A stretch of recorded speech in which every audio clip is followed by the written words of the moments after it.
Boa noite, Luiz. Boa noite. Tudo bem, meu querido? Tudo bem. Prazer ter você aqui com a gente, viu? Obrigado. Pois não? Porque eu gostaria de... Eu sempre assisto o programa, né? Eu sou do interior de São Paulo, né? São Paulo, de São Paulo, né? De Rio Claro. E eu tive problema, né? Com bebida, tudo, né? E faz 1 ano e pouco que eu parei de beber, né? Tô indo em grupo, tudo, mas pra mim tá sendo difícil, sabe?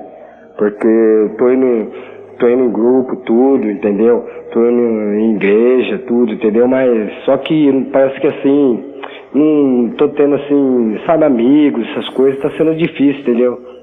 Ô Luiz, os seus amigos que você tinha, eles eram os amigos da bebedeira lá da vida antiga ou não? Oi? Os amigos que você tinha antes, né? Porque agora você se sente mais sozinho, não é isso? Os amigos que você tinha antes eram os amigos com quem você bebia? Era? Sim. E agora tem que conquistar outros novos agora, meu amigo. É interessante porque às vezes a nossa vida, ela tem que se dividir em etapas, né? Antes de fazer o esforço, digamos você, está fazendo aí o seu esforço para parar de beber. E parabéns, viu, meu filho? A opção por parar de beber, a opção por cortar um vício na nossa vida, é uma demonstração de maturidade. E digo mais, é uma demonstração de autoestima. Eu me amo, eu não vou me julgar fora. E o vício é muitas vezes uma oportunidade em que eu estou me julgando fora aos poucos. Luiz, os amigos do passado pode ser que não compreendam a sua opção agora. Então, meu amigo, está na hora, quem sabe, de virar a página com tudo, né? Arrumar novos amigos, de repente o seu próprio grupo que está se recuperando com você é um novo grupo de amigos que você pode ter. Comece a fazer alguma coisa para trazer essas pessoas para perto de você. E às vezes as nossas opções de mudança, elas só podem vir a se tornarem uma realidade, né? Só se concretizam como coisas boas na nossa vida e a gente dar conta daquilo que a gente se propôs, se a gente estiver bem assessorado. Essa oportunidade bonita que hoje você tem de estabelecer novos laços. E vou lhe dizer uma coisa, Luiz. Os melhores amigos que nós podemos ter na vida são aqueles que estão do nosso lado lutando para a gente ser melhor. De repente, eu não sei se você tem esposa, se você tem filho, mas eu tenho certeza que você tem pai, que você tem mãe, que você tem você tem irmãos. Estas são as pessoas de quem você precisa se aproximar nessa hora. Que às vezes o seu conceito de amigo está errado. Às vezes amigo você acha que são os colegas que você tinha. E esses definitivamente nem sempre são amigos da gente. Amigo que fica vendo a gente mergulhar no vício e não faz nada por nós, isso não é amigo não. Amigo que vai para balada e faz questão de lhe ver embriagado, que faz questão de lhe ver dopado e depois fica satisfeito em lhe ver nessa situação, isso não é amigo não. Amigo é aquele que olha nos olhos e diz, olha, você não está certo não. Está precisando cuidar de você. Eu, pessoalmente, identifico os meus amigos de verdade, são esses. Que olham nos meus olhos, que conhecem as minhas fraquezas e me ajudam a superar. Eles valem a pena. São as pessoas que a gente precisa ouvir. Ontem eu fiz uma experiência interessante o Padre Joãozinho esteve aqui na semana passada, ele, padre da congregação da qual eu faço parte, né? Muito embora esteja em processo de desligamento, né? Mas eu sou padre do coração de Jesus, porque não tem como tirar isso de dentro de mim. E os meus grandes amigos estão lá na congregação também. E uma das coisas bonitas que ontem eu pude viver, né? A gente saiu para jantar e a gente ficou até mais de meia-noite conversando, batendo papo. E naquela experiência de ver o Joãozinho preocupado com a minha vida, sabe? De vê-lo interessado com as minhas questões, né? De vê-lo interessado com aquilo que é próprio da minha vida hoje, das mudanças que aconteceram, essa coisa toda nova que se abre diante de mim, e de vê-lo com uma palavra de sabedoria. Fábio, procura fazer assim, procura dar atenção a isso, procura dar atenção àquilo. A mesma experiência que eu tive, que eu contei do Padre Zezinho, num telefonema dele. Quando você descobre que alguém está verdadeiramente interessado, e o mais bonito, gente, compromissado. Não é só interesse de querer saber como é que vai e de querer julgar uma crítica em cima, mas compromissado com a sua felicidade. Ao longo dessa semana você não tem ideia de como Deus foi concreto na minha vida através de manifestações carinhosas de pessoas que me escreveram, que disseram, sabe, padre, olha para frente, olha para o seu ministério, lembra que você é pai. Então, Luiz, quando é que a gente reconhece os verdadeiros amigos? Os que estão comprometidos com o seu projeto maior. Pode ter certeza disso, meu filho, que você vai identificar as pessoas que são essenciais na sua vida a partir disso. São aquelas que não deixam você esquecer do seu bom propósito. Olha, fica firme porque você está se libertando do álcool. Então não vá criar situações em que você pode ser fraco. Fortaleça-se. Jesus dizia isso o tempo todo. Fortalecei-vos para o combate. A palavra de Deus nos ensina isso o tempo todo. A vida, minha gente, toda vez que nós queremos ser melhores, nós vamos ter que estabelecer uma luta, travar uma luta. Não chove felicidade na horta de ninguém. Deus não prometeu que seria assim. E da mesma maneira como nós não podemos criar essa ilusão dentro de nós que a perdição vem da noite para o dia, não. Nós vamos nos perdendo aos poucos. É uma coisa que vai minando aqui, uma coisa que vai minando ali. Eu tenho uma evangélica, eu até falei dela no meu blog. Ela não queria nunca que eu falasse dela na televisão, mas eu vou falar. O nome dela é Maria Josefina. Uma mulher de uma sabedoria. Toda vez que chega um e-mail dela para mim, e que eu termino de ler, às vezes nem é direto para mim, são e-mails que ela manda, ela é uma mulher muito inteligente, muito capacitada. E escutar, eu nunca ouvi a voz dela, nunca vi o rosto dela, mas a palavra dela é uma voz tão profética na minha vida, eu confesso para você, que para mim aquilo significa uma forma de oração. É como se eu estivesse em contato com a palavra de Deus, sabe por quê? É uma palavra que fere, ela não fica me adulando, mas ela está comprometida com a minha felicidade. O que ela fere, eu sei que é para curar. Uma vez eu me recordo de uma palavra dela para mim no final do ano. Cuidado, você está se perdendo dentro das suas possibilidades. Você está esquecendo que você é padre. Você está esquecendo qual que é o motivo de você ter ficado conhecido. Cuidado para isso não acontecer. Isso pode acontecer em pequenas coisas. E eu abri os meus olhos e comecei a perceber a verdade. Eu tenho a obrigação de me recordar o tempo todo o que me fez ficar conhecido. Quem me conhece, me conheceu por quê? Porque eu sou padre, minha gente. É esse solo aqui, ó, que me evidenciou para o Brasil. Você acha que eu fiquei famoso por causa de Rede Globo? Por causa do programa que eu apareci na Globo? Por causa da propaganda que apareceu na Globo? Imagina, isso, o que me fez acontecer dentro do contexto em que eu estou acontecendo é esse solo aqui. É a minha experiência de padre que me evidencia. O povo quer meu coração de padre, muito embora, e aliás, minha gente, com toda a sinceridade, de tudo que às vezes sai sobre mim, sabe o que mais me fere, que mais me machuca? É o desrespeito com o meu público.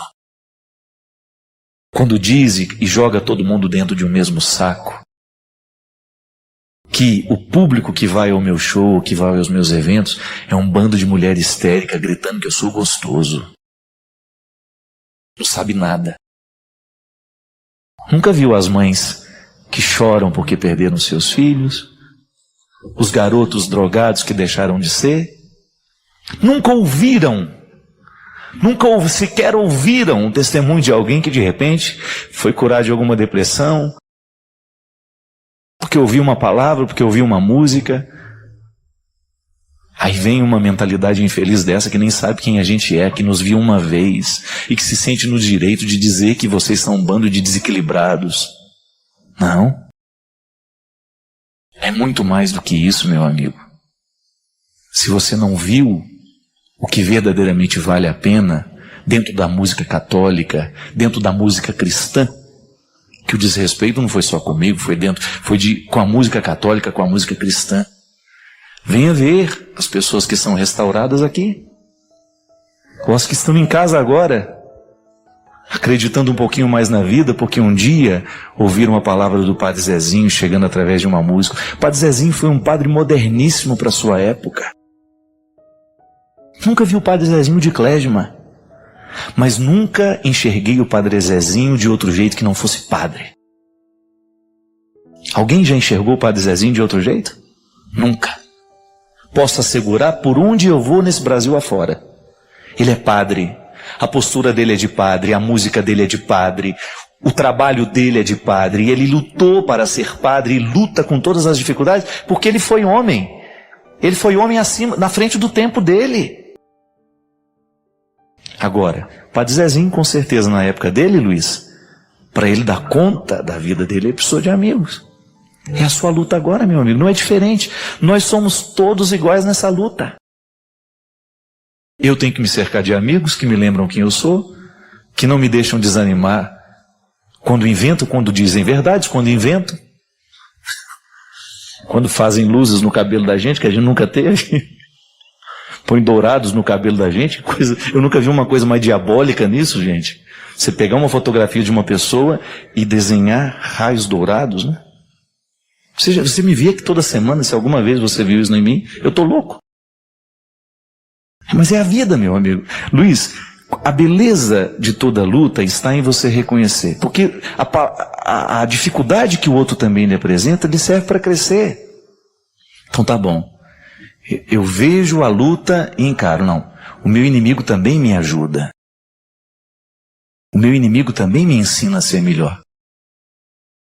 Você tira o que é desrespeito, o que é mentira para o lado e pega a boa crítica, aquilo que verdadeiramente pode nos colocar na verdade. Pronto, valeu. Então a amizade, Luiz, ela é fundamental para nós suportarmos as dificuldades da vida.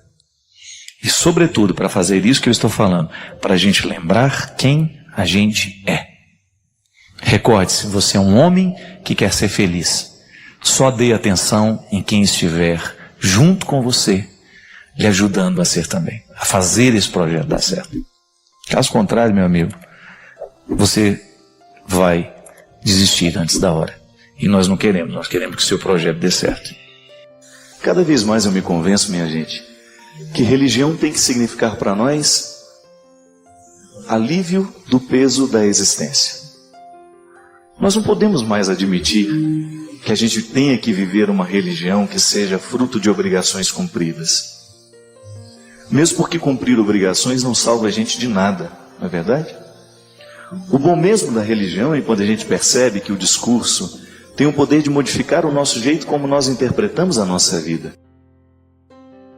Cada vez que a força do discurso religioso tem o poder de modificar o jeito como nós olhamos para o mundo, o jeito como nós olhamos para as pessoas, o jeito como nós olhamos para nós mesmos, cada vez que a força do discurso religioso tem esse poder, Deus ganha no mundo. E a gente sabe que há uma promessa de Jesus, uma das mais bonitas talvez. Ele olha para as pessoas e diz assim naquele tempo: vinde a mim, todos vós que estáis pesados, todos vós que estão aí na luta com pesados fardos sobre as costas, todos vós que estão cansados, todos vós que estão na luta, todos vós que estão insatisfeitos, pesados, que eu vos aliviarei. É bonito a gente pensar que quando Deus retira o peso de tudo aquilo que nos atrapalha, a gente fica mais livre para amar, a gente fica mais livre para ser a gente mesmo. É sempre muito difícil a gente ser o que a gente é, com todos os pesos que a vida colocou sobre nós. Eu pessoalmente penso que é sempre bom a gente fazer aquela faxina da alma, né? Quando a gente começa a jogar fora os nossos excessos. E uma delas é a culpa. É impressionante o quanto que nós encontramos pessoas paralisadas com a culpa. Culpa de erros passados, culpa por uma história que não conseguiu viver direito, por coisas que não conseguiu realizar.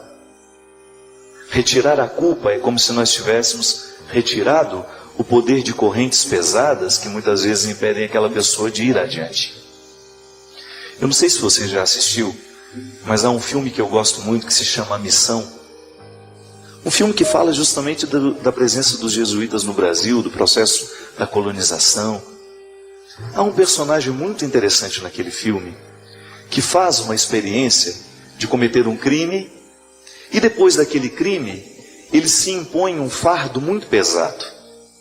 Ele quer purificar todos os pecados dele, todo aquele peso da culpa que tinha aquele assassinato no coração dele. Ele quis aliviar aquilo carregando um fardo sobre as costas, mas um fardo concreto. Ele fez como se fosse uma imensa mochila, com todos os pesos que ele pudesse colocar ali, e ele se colocou a caminho, com aquele peso, quase que curvado. Ele sabia a razão de carregar aquilo. Quem olhava de fora não sabia por que ele estava carregando aquele fardo tão pesado. E é uma cena bonita, quando já quase no final do filme, depois daquele personagem ter vivido boa parte do filme com aquele peso sobre as costas, só tirava para dormir e toda vez que recomeçava a caminhada, ele jogava aquilo sobre as costas novamente e ia. Havia um momento brilhante, uma cena linda, em que ele está no desafio de subir um penhasco, que ele estava dentro do contexto dos missionários, né? Ele se tornou um missionário também. Ele estava subindo aquele penhasco perto de uma cachoeira, e chegou um determinado momento em que a vida dele ficou na decisão. Ou ele julgava aquele peso que ele tinha sobre as costas e sobrevivia, ou ele iria morrer, porque ele não conseguiria mais segurar o peso de tudo aquilo, porque estava tudo jogando para baixo. Estava num penhasco, precisando chegar até o final, só que aquele peso era demais para ele continuar. Estava escorregadio e ele não tinha como chegar até o topo. E naquele momento, é bonito porque toda a vida dele passa na cabeça dele. Desde o momento em que ele assassinou aquela pessoa, desde o momento em que ele decidiu colocar aquele fardo sobre as costas, tudo aquilo foi passando como se fosse um filme. Ele olhando para o perigo de morrer, para o perigo de despencar dali, então ele precisou tomar uma decisão. Ou ele iria permitir que aquela culpa o matasse, ou ele iria permitir que aquele momento crucial o libertasse de tudo que deu errado na vida dele. Já que aquele fardo que ele carregava sobre os ombros era metáfora de uma vida que não deu certo. Aquele fardo significava toda a culpa que ele tinha dentro do coração dele. Toda uma soma de vida que não deu certo, que aquele fardo representava. Então, minha gente, querendo viver e descobrindo ali naquele momento que ele merecia chegar até o topo, que ele merecia sair daquela situação de perigo são e salvo, ele resolve jogar fora. E é uma cena linda.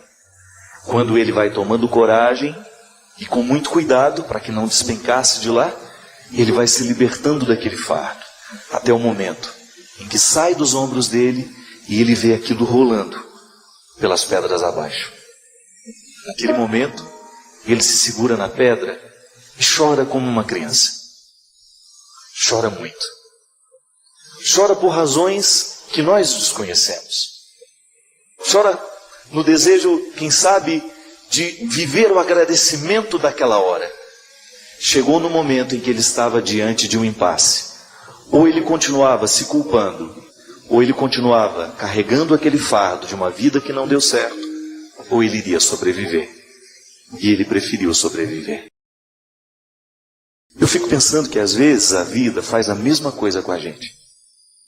Não são raras as vezes em que nós também estamos nos penhascos da existência e os pesos dos nossos erros são tão grandes sobre nós que nós precisamos fazer uma escolha. Ou a gente se liberta daquele peso, ou a gente não vai viver. Se a gente não se libertar do peso naquele momento da escolha, a vida não dá certo para nós. E como diz a música, eu sei que não é fácil falar de perdão. E eu não estou falando do perdão ao outro, não. Porque até mesmo antes de nós praticarmos o perdão com o outro, a maior dificuldade é a gente perdoar a gente mesmo. E eu acredito cada vez mais nisso. Nós só somos capazes de amar alguém à medida em que a gente se ama. Nós só poderemos perdoar alguém à medida em que a gente se perdoa. Nós só poderemos continuar subindo o morro da vida, essa subida íngreme que chama viver, à medida em que a gente joga os pesos do dia a dia fora, à medida em que a gente não permite que eles venham se tornando um peso, um fardo sobre nós. Hoje mesmo, hoje você viveu tanta coisa, eu não sei se foram levezas, se foram pesos. Agora você pode escolher o que você permite que fique dentro de você. É sempre bom a gente se reconciliar com aquilo que não deu certo da vida. Carregar inimigos é a mesma coisa. É você colocar gente pesada sobre você. Quando a gente não perdoa, a gente carrega os inimigos sobre os ombros. A coisa mais difícil que tem é você carregar o peso de uma inimizade sobre os ombros. Você já percebeu o quanto que as nossas inimizades nos limitam? Se você entra dentro de um ambiente, se está cheio de amigo, mas se ali dentro tem um inimigo, você já perde a espontaneidade. É o peso no ombro. Por isso que eu sempre digo, vale muito mais a pena perdoar, porque o perdão nos liberta. Não carregue peso de inimizade sobre você. Pode ser que você esteja aí há 20, 30 anos carregando peso de inimizades que não valem a pena. Para que você vai pesar isso sobre os seus ombros se você pode viver mais leve? Às vezes outras pessoas têm o peso de escolhas erradas que fez na vida. Não tem coragem de corrigir as escolhas erradas que fez. Aí ela vai se culpando, vai se tornando uma pessoa infeliz e vai deixando de fazer o que queria fazer da vida para viver justamente o peso do que ela não queria. Joga fora. É sempre tempo para a gente recomeçar. Outro dia encontrei uma senhora que confessou para mim que ela se motivou a estudar piano aos 65 anos de idade. Eu achei bonito aquilo. Falei, mas por que a senhora escutou, ou a senhora resolveu estudar piano aos 65 anos de idade? Ela virou e falou assim, porque padre, uma vez eu escutei o senhor pregando sobre uma música que falava que os sonhos não envelhecem. Aquela música do Clube da Esquina, dos mineiros lá de Belo Horizonte, né? Porque se chamavam moços, também se chamavam sonhos, e sonhos não envelhecem. Até coloquei uma história, que também é a partir dessa música, no meu novo livro. Aquela senhora aos 65 anos de idade, descobriu que ela ainda podia aprender alguma coisa na vida. E ela disse para mim que uma das maiores infelicidades que ela carregava na vida era justamente não ter estudado música.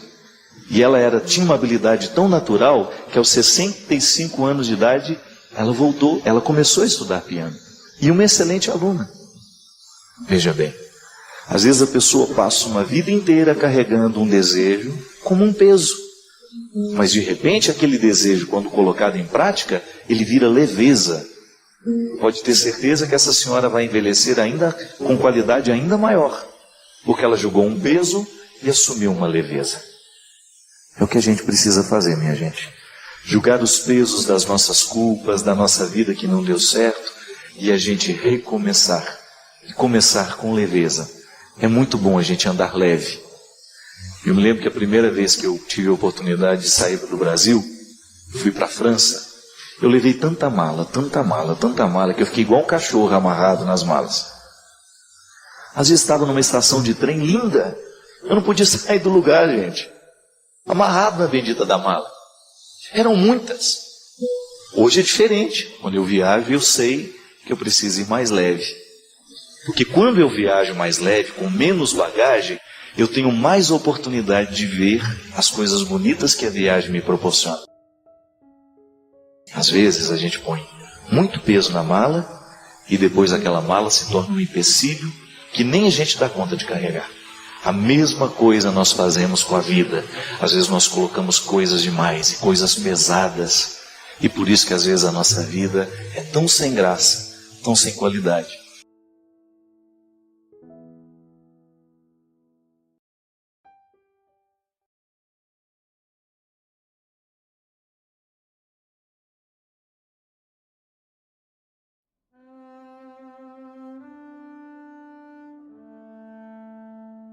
Se você escuta o trem-bala, você percebe que esse trenzinho passa pelas veias do seu coração e vai te fazendo um monte de perguntas sem nenhuma interrogação. É apenas a menina concluindo. Não é sobre isso o mais importante. Não é sobre chegar. É perceber o caminho. Não é ter o dinheiro, mas é perceber que de fato, qual é a alegria que ele pode me trazer.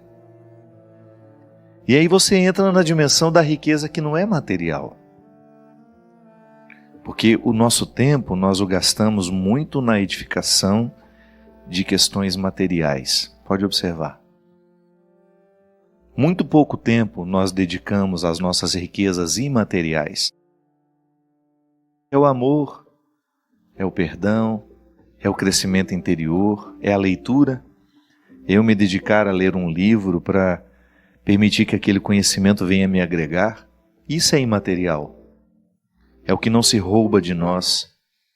E é o que o professor Leandro provocou em todos nós que estávamos lá, com aquela aula magna, com uma cultura invejável. Sabe, uma capacidade de buscar os autores, de falar sobre eles, de trazê-los para a dinâmica do que ele estava nos propondo refletir. Isso é imaterial. Quando uma pessoa abre a boca, ela começa a demonstrar o que o imaterial que a enriqueceu. O conhecimento, a sabedoria que nos chega somente quando nós estudamos. É sobre isso tudo. É sobre a riqueza que nós não podemos contabilizar com os números, nem tampouco no extrato de um banco. É um investimento que não será contado matematicamente, mas que poderá ser percebido no olhar de quem está perto, no seu olhar, que é essa satisfação de estar aqui, de protagonizar a vida que você protagoniza, de ser quem você é, de amar quem você ama, de fazer o que você faz. É sobre isso. Nós precisamos começar a pensar sobre as realidades e as situações que de fato interessam, que de fato não podem ser adiadas.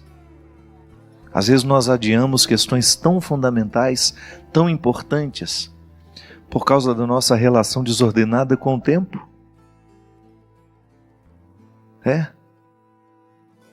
Segura teu filho no colo, abraça os teus pais enquanto estão aqui.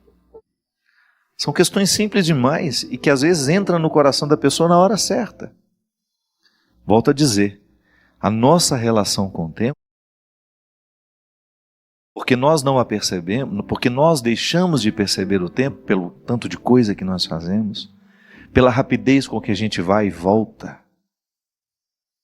Só nessa semana, quantos 1000 quilômetros eu percorri? Sim, é bom, isso é bom. Você vai e volta numa rapidez. Mas e a gente? Como é que nós ficamos no meio dessa rapidez toda? Como é que eu percebo o que está acontecendo?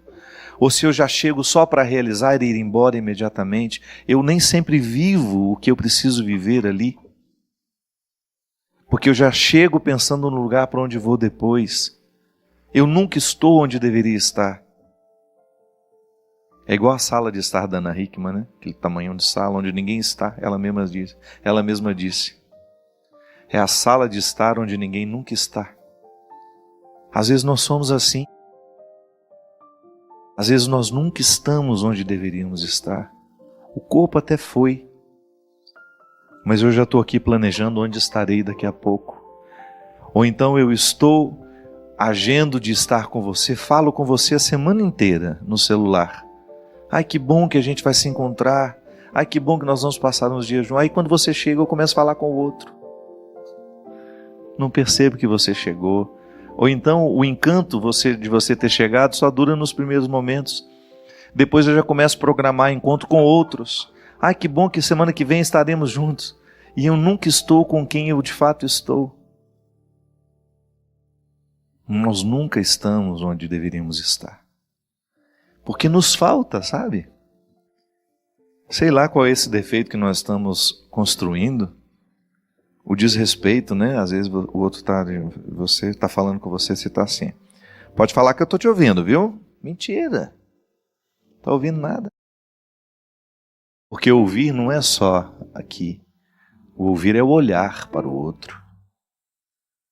É ele perceber que naquele momento você está dando a ele o seu tempo. É isso que faz a gente se sentir ouvido. Da mesma forma como é isso que faz com que a palavra tenha efeito. Quando você percebe que há uma conexão entre aquele que diz e a palavra que está sendo dita. Senão a palavra é vazia, o olhar é vazio, o ouvido é vazio. É muito difícil ser inteiro nos dias de hoje, com tantos instrumentais que nos despedaçam tão facilmente. É muito difícil a gente ter uma rotina de crescimento, de empenho pessoal, de busca pessoal, se tudo sopra para nos jogar para fora, para nos tornar fúteis e superficiais. A gente volta já já com o programa de direção espiritual. É um rápido intervalo. Fica aí com a gente. Estamos de volta com o programa de direção espiritual. Muito obrigado pela sua participação. Você que nos divulga. A gente sabe que o programa se torna conhecido assim. Alguém vai dizendo para outro, né? Uma pessoa fala para outra. E assim vamos chegando a tantos corações. Muito obrigado. Minha gente, no dia 6 de abril, eu estarei em Uberlândia. Lá nós faremos um projeto novo chamado Sagrado dos Dias, que é um show que nós apresentamos. Começamos em Belo Horizonte, lá no Congresso do Padre Alexandre. Foi muito especial, é um projeto, um quarteto. Nós vamos levar esse projeto a Uberlândia no dia 6 de abril. No dia 7 eu estarei em Campinas, lá é o show com a banda, chama A Estrada Sou Eu. Será às 22 horas, é um pouco mais tarde. E é lá no Centro de Exposições Expo Dom Pedro. Você que é de Campinas, tem muito tempo que eu não vou aí, vai ser uma alegria poder voltar. Você é nosso convidado, você aí da região de Campinas, quiser estar conosco, programe a sua caravana, venha para a gente ter uma noite muito especial. Você pode comprar o seu ingresso pelo ingressorapido.com.br ou então na bilheteria da Expo Dom Pedro. Campinas e região, então, dia 7 de abril, às 22 horas, no Centro de Exposição Expo Dom Pedro. E no dia 8, o nosso encontro é em Ribeirão Preto, com esse povo tão querido que sempre me recebe tão bem. Dia 15, em Santa Maria. No dia 16, em Frederico Westphalen. Estou aprendendo a falar. Depois, no dia 22, a Festa da Misericórdia, é o final de semana. No sábado, eu estarei aqui à tarde para celebrar a missa das 16 horas, não é isso? Ou é às 15? É 16 mesmo. Às 16 horas nós teremos a missa. À noite nós teremos 2 programas de direção ao vivo aqui. Um gravado e o outro ao vivo. Não, nenhum dos 2 é ao vivo, gente. É sábado, não pode ter programa ao vivo. Tem a reprise. Não estou tão assim equivocado. Mas nós gravaremos 2 programas lá no auditório. Você vai chegar, você vai se informar como é que você vai fazer para ter acesso. É uma senha, alguma coisa assim, né? No dia. E no domingo, amanhã, na parte da manhã, eu vou fazer o lançamento do CD Clareou. Estou muito feliz.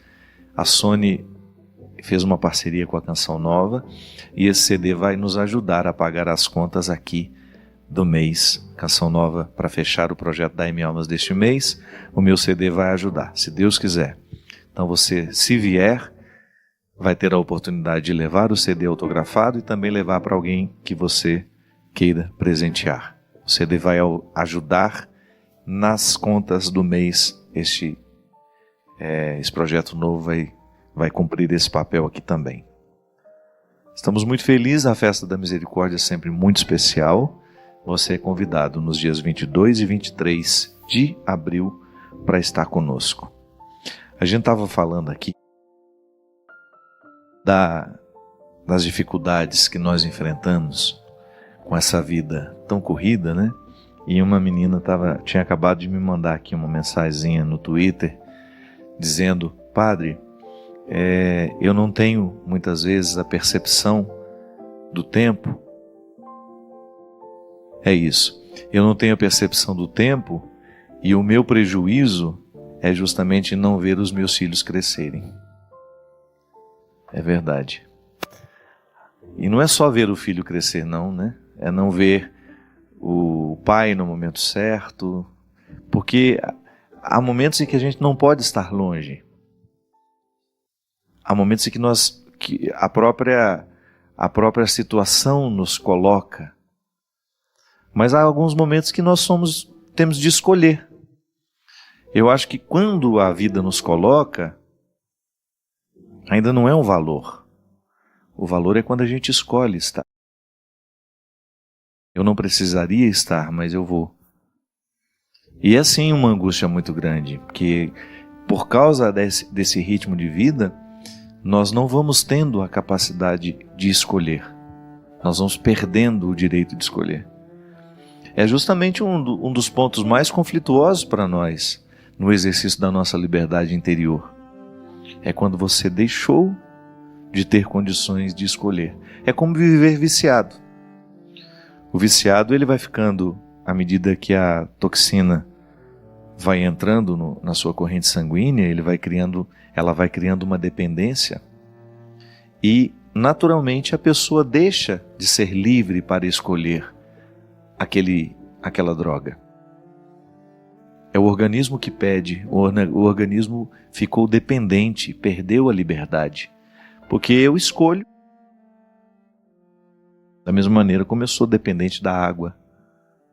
Eu não posso eu vou escolher beber a água. Não, às vezes eu tenho sede, mas às vezes eu escolho beber sem sede. Mas o meu corpo precisa da água. Mas a água me faz bem. A água é um nutriente. Ela vai me hidratar. Ela tem o poder de me nutrir, de me trazer vida. Agora uma droga não.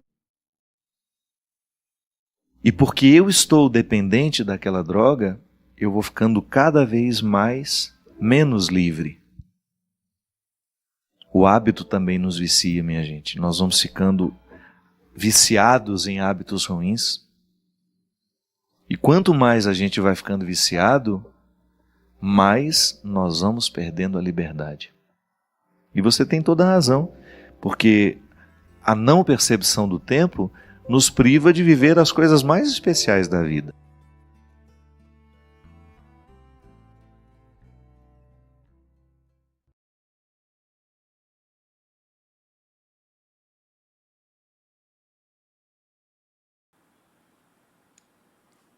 Se algo dentro de você ficou mais quieto, mais claro, ou então mais inquieto depois desse vídeo, isso já valeu.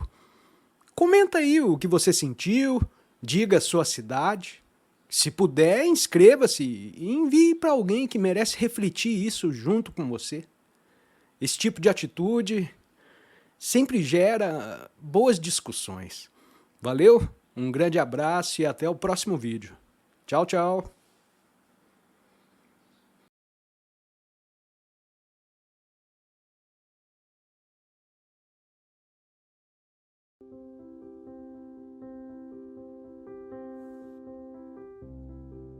Você tem facilidade de se deixar amar. Eu lembro que você falava isso pra mim. Você tem. Eu aprendi muito com você sobre isso. Porque eu sou meio chato. Eu acho que eu sou mais amoroso, você é mais amável. O Fábio, ele consegue, né, encontrar um jeito de fazer com que a pessoa goste dele. Mas isso é legal, isso é um talento, né? Claro, essas missionárias da caridade, elas têm aquela coisa do esqueça de mim, lembre-se só de Jesus, essa reta intenção. Padre Deon, nosso fundador aí da Congregação dos Padres do Coração de Jesus, chamava isso de amor puro. É o amor que não tem nenhum tipo de interesse, não busca nenhum tipo de reciprocidade. Isso tá bom, tá certo. Mas facilita para que o outro te ame. Acho que Jesus ele não era só amoroso, era esse esforço amável. pessoal que você tem de encontrar o outro, eu acho que faz parte do amadurecimento da gente, né? Eu acho que a gente não pode ficar apenas de um lado da história. Eu preciso ser amável e eu preciso amar também. E você tem toda a razão. Quando a gente encontra pessoas que têm mais facilidade que nós, ou elas vão nos incomodar muito, ou elas vão nos despertar para a gente também fazer o mesmo projeto de vida, né? Eu particularmente penso que o outro funciona muito assim.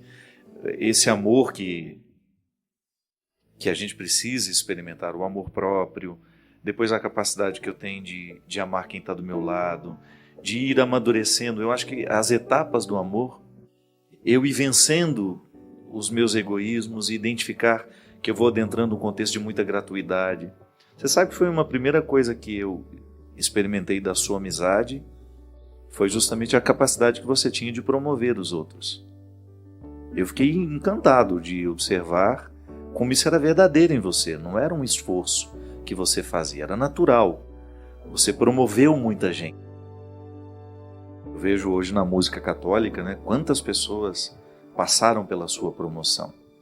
Quantas pessoas foram retiradas ali de... Poderiam estar, claro, o talento poderia florescer em algum momento, mas você foi na hora e colheu o fruto. E eu fiquei muito, na época, muito sensibilizado com a capacidade que você tinha de promover os que você encontrava pelo caminho.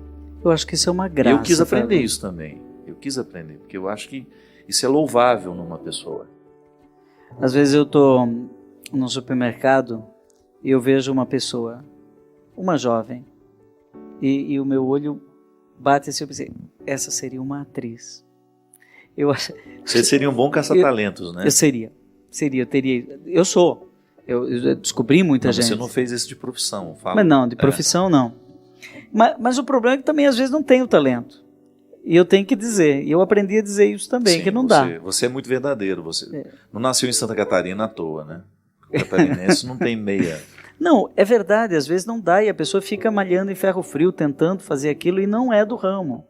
Então alguém tem que chegar para a pessoa e dizer, olha, talvez seja uma outra coisa, né? Mas tem gente que não percebe que tem um grande talento escondido dentro dele e alguém tem que ser o saca-rolha, tirar aquilo de dentro da pessoa.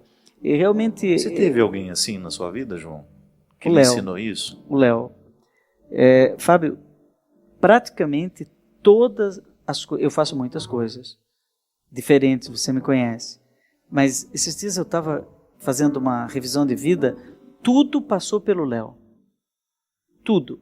O primeiro retiro que eu preguei, primeira vez que eu ouvi falar de renovação carismática foi com o Léo. Ele não conseguiu converter ninguém no noviciado, mas me mostrou o que era a experiência da vida segundo o Espírito na renovação carismática, que foi uma grande bênção na minha vida, sempre. Quando meu pai faleceu, foi ele que me levou para a primeira viagem de avião, que eu morri de medo de andar com ele na Dutra, porque ele andava muito rápido, e de andar de avião, primeira vez foi com ele. Primeiro livro, foi ele que me levou lá dentro das edições de Loyola, do antigo falecido, saudoso. Cantar em Espírito e Verdade. Cantar em Espírito e Verdade. Ele tinha feito um livro aqui pela editora Santuário, Contatos Imediatos e Imediatos de Frei Leão. Ninguém nunca vendeu nada. Eu lembro desse Foi um livro. fracasso. Ninguém podia imaginar que... O primeiro livro dele que vendeu foi Tocar o Senhor, né? Que foi pela Loyola com o Padre Galache. Primeiro disco. Primeira vez que eu entrei num estúdio foi com o Léo, né? E assim eu poderia te contar um monte de coisas. Eu não sabia disso. Tudo. Tem gente que pensa que foi o Padre Zezinho, não é? O Padre Zezinho é meu grande irmão. Moramos juntos, brincamos e brigamos todo dia, né? Comemos o mesmo feijão e fazemos música junto. Temos feito, ele está muito bem, né? Gravando agora uma opereta, um musical sobre Nossa Senhora Aparecida para os 300 anos da imagem. Muita gente pergunta como é que ele está com as doenças, AVC. Está bem. Continua genial. Continua genial e genioso. Todo gênio é genioso. Genial e genioso. Essa eu não devia ter falado, né? Ninguém é talentoso. Mas eu falei, né? Ninguém é talentoso impunemente. Não é? Mas desse jeito. Mas quando eu cheguei em Taubaté, o Padre Zezinho estava nos Estados Unidos, ele ficou lá um ano quase. Então eu fui estar mais próximo dele depois de um ano. E nesse um ano o Léo já me jogou para tudo que é lá, disco, livro, e eu nem era padre ainda. Então praticamente todas as coisas... eu fui 13 anos diretor da Faculdade Deoniana em Taubaté. Você sabe. Eu hoje sou doutor em Educação pela USP. Eu sou avaliador do Ministério da Educação para universidades. Hoje eu fui designado para uma avaliação de uma universidade. Você faz aquilo que a gente temia na época lá. Recebeu os eu sou esse temido. Que você vê aqui o Padre Joãozinho, conheço um coração e tal, mas tem um outro lado, né? Tem o médico e tem um monstro. Conheço bem. Mas eu devo isso ao Léo também. O Léo, ele estudou tudo isso antes de mim. E eu fui a Curitiba, ele criou um projeto de uma universidade, uma faculdade, a ISIC, em Curitiba, E eu fui lá e aprendi tudo com ele. Ele sentou comigo, ele me explicou todas as portarias do Ministério da Educação, como fazer um processo, como credenciar uma faculdade. Você acredita que eu hoje devo até o meu doutorado em educação ao Léo? Que bom, João, que bom ouvir isso. É grande. O que eu sou, eu devo a ele que acreditou em mim, em coisas que eu nem sabia que eu tinha de bom, né? A primeira canção que foi popular, que eu compunha só música erudita, né? Ele disse, não, isso não serve, faça assim e canta aqui com o meu povo. Ele me emprestou o povo dele e me explicou como fazer uma música que o povo fosse cantar, uma música pastoral. Então, eu devo muito ao Padre Léo, que me ensinou essa e outras coisas, né? A última vez que eu estive com ele, ele falou de você. Eu me lembro, você me deu o recado. Ele gostava muito de você, rezou muito por ti. E foi uma pessoa íntegra. O Papa Francisco... Então, de alguma maneira, está aqui também, né? Nos resultados. Sabe... Como é que você vai lançar essa obra agora? Você tem algum compromisso? Então, o livro... Esse final de semana temos o acampamento do Coração de Jesus. Eu vi. Né? Inclusive foi o primeiro acampamento que eu preguei na minha vida. Outro dia uma pessoa me interrogando, quando é que você pregou a primeira vez na Canção Nova? Foi quando você ficou padre? Falei, não, quem me levou para pregar a primeira vez foi o Padre Joãozinho. Nós tivemos um acampamento que você foi o organizador. Ainda era no rincão antigo, improvisado. Isso. É verdade. Não era como ele estava lá, era todo de terra ainda. Um palco improvisado e ali nós pregamos aquela equipe do Canta Coração. Isso. Você nos trouxe foi, e você me deu um momento de pregação. Então, e nós vamos ter então esse acampamento. Eu celebro a missa amanhã de abertura do acampamento. Sábado temos o show e eu estou trazendo 5. Amanhã você fala? Não, sexta. Não, sexta-feira, desculpa. Abertura. Eu já estou... Mês de junho me atrapalha todo. Na abertura, sexta-feira. No sábado temos o show e eu trago valores novos que nunca cantaram em público também. Um novo Padre Fábio de Mello. Temos inclusive um diácono, o diácono Eduardo Pugliese, paulista, e que vai ser padre em janeiro. E ele já fez uma canção muito bonita, né? E nós vamos cantar a canção dele, né? Na minha parte do show. Então eu estou dividindo com outros 5 confrades. Terminei de descobrir pessoas. E no domingo tem a pregação. Depois tem vários lugares, Anchieta, né? Dia 9 é Dia Nacional de Anchieta, né? Lá em Anchieta, no Espírito Santo. Vai lançar também, né? Lança o livro. E no dia seguinte, dia 10, em Brusque. Lá na minha terra querida, às 7 horas, livraria Caminho, livraria Semente. Mandar um abraço para a dona Glória, que está nos assistindo. Está nos assistindo, se ela já não pegou no sono. Ela dorme às 8 da noite. Eu já estaria dormindo se eu pudesse. E assim vai. Você vai estar lá em Belo Horizonte, né? Você vai fazer no congresso piano e voz, né? Isso, no congresso que o Padre Alexandre está organizando, né? Dia 18. O seu é na sexta? Eu não sei. Ou no sábado? Não, sábado. Sábado de manhã, a pregação, e à noite tem um show. Na sexta eu vou estar com Márcio Mendes, aliás, daqui da Canção Nova. Na sexta-feira. O seu é dia 18. O meu dia 18. Então o meu é dia 17. E aí, quando você vai no dia 18, eu vou para Anápolis. E eu prego lá em Anápolis. E assim vai, Campina Grande. Eu estava ouvindo o seu, o Fábio vai, eu vou indo atrás. Vai para a festa do São João também? Não, lá, primeiro Guarabira, Encontro das Famílias, depois que saudade Campina de Grande. Guarabira, meu Deus. Você conhece lá Dom Lucena? Uma banda de lá, Dom que Lucena. tocava comigo. Eles me falaram. Jean Lucena, isso. Você sabe que tem lá a Celione David? Você já ouviu falar? Não. Grande cantora. Grande mesmo? Cantora. Cantava forró, cantava tudo. Agora canta músicas religiosas. Guarabira muito é uma bem. cidade musical, muita gente boa de música. Dom Lucena é um super bispo. Gosto muito de lá. Na Paraíba, Campina Grande. E assim vai.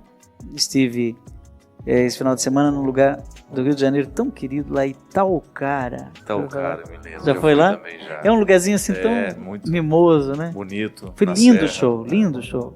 Itaucara. Tem feito muito show de Itaucara. Ele que me levava lá sempre. Eu tive, sabe onde esses dias que o pessoal perguntou muito. A gente tá ainda fazendo programa de televisão, a gente nem lembra mais, né, Fábio? Mas estamos fazendo bate-papo ao vivo agora. Só falta você ver um cafezinho aqui. Quem mandou um abraço pra você de Maceió? Quem? A irmã Flávia. Queridas damas Tiago, do Sacristã. do Adore. Tiago. Né?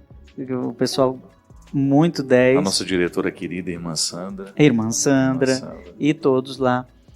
Foram lá nos 50 anos do Colégio Madalena Sofia. Né? E cantei lá com eles. E assim eu vou indo. Né? Continuo dando as aulas. E o livro, engraçado, né? Há certos livros que realmente parece que tem um espaço na alma do povo. Né? Chegou, não sei se é a capa, é o tema. Eu já escrevi vários livros sobre o amor, mas esse realmente está... Eu acho que é a síntese de um tempo de vida. Na sua vida. Uma boa leitura agora para o mês de junho, mês do Sagrado Coração de Jesus. Nós iniciamos o nosso programa falando que o grande desafio é a gente tornando o nosso coração parecido com o coração dele. E as leituras vão nos indicando, né, Padre? O conhecimento é tão fundamental para a gente quebrar as falsas impressões de nós, dos outros. Quanto mais a gente conhece o coração de Jesus, mais a gente vai tendo condições de conhecer ou compreender o nosso também. Claro, e esses saberes, essas sabedorias fazem a diferença. Para que eu vou ler mais um livro? Né? Eu sempre quis fazer um programa de televisão sobre livro, porque eu acho o seguinte, você tem tantos livros, não é? Eu tenho quase 40 livros. Cada livro é um pedaço de mim, um pedaço da minha história. Autor que é autor de verdade, ele não faz mais um livro. Ele dá em papel e tinta um pedaço dele. Um pedaço do seu fígado, né? Alguma coisa de mim está aqui. Autor de verdade, não é? Mas assim, que produz mais um livro igual àquele que ele já fez. Não, esse é um filho. E quando a pessoa vai ler um livro, uma pessoa me disse uma vez, olha, eu quero agradecer muito porque você economizou um monte de tempo na minha vida que eu ia precisar para descobrir todas essas coisas. Verdade. Você pesquisou para mim. Atalho de caminho, né? Atalho de caminho. Por isso vale a pena. Eu não sei se você está observando isso, mas hoje os livros, as pessoas estão lendo, eu acho que estão lendo mais. Hoje saiu uma pesquisa dizendo que o mercado religioso cresceu. É o que mais vende hoje no Brasil, é o mercado religioso. Livros religiosos. Isso pode ser bom e pode ser ruim também, claro, depende do que os religiosos estão se dispondo a escrever. Mas um autor consistente como você, que tem o que dizer, será sempre salutar na educação religiosa desse povo. E um livro, você quando lê um bom livro, aquilo muda a sua vida, muda a sua perspectiva, há saberes que eram insuspeitos, você não percebia aquilo. É como Paulo, né, foi falar com Ananias depois que caiu no caminho de Damasco, ele estava cego, e aí caíram as escamas. Aí ele... Isso é tão interessante, né? Agora eu entendi. Eu tive um professor em Roma que dizia que da escola de Gamaliel, o Estevão, que era o outro aluno de Gamaliel, já tinha sacado o negócio. Que Jesus Cristo, Jesus Cristo vive em nós.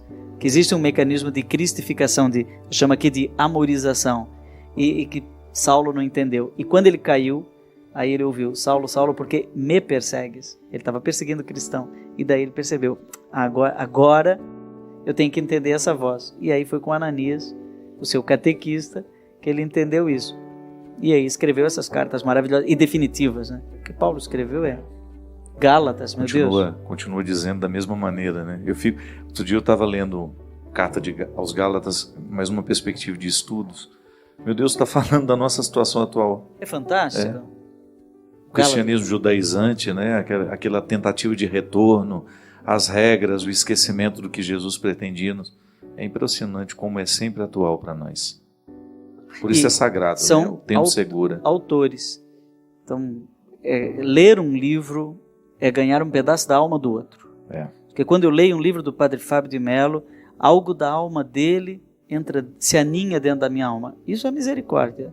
Isso é coração aberto.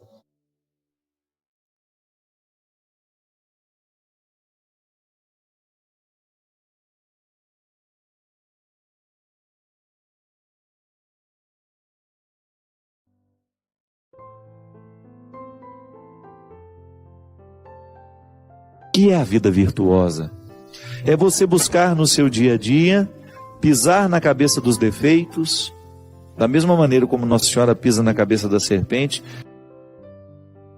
na representação da imagem que nós conhecemos, a Nossa Senhora das Graças, né? Que pisa na cabeça da serpente.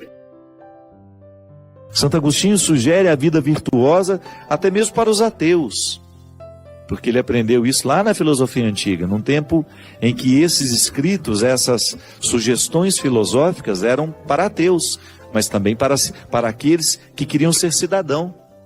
Eu quero ser um bom cidadão na minha cidade. Platão, Aristóteles já falavam disso. A vida virtuosa como aquela que organiza a vida social. Agostinho já está falando numa perspectiva cristã. Quando eu luto para viver uma vida virtuosa, eu naturalmente estou deixando de dar força ao pecado. Parece complicado isso, né? Mas não é. Todos nós temos uma liberdade dentro do coração que nos foi dada por Deus.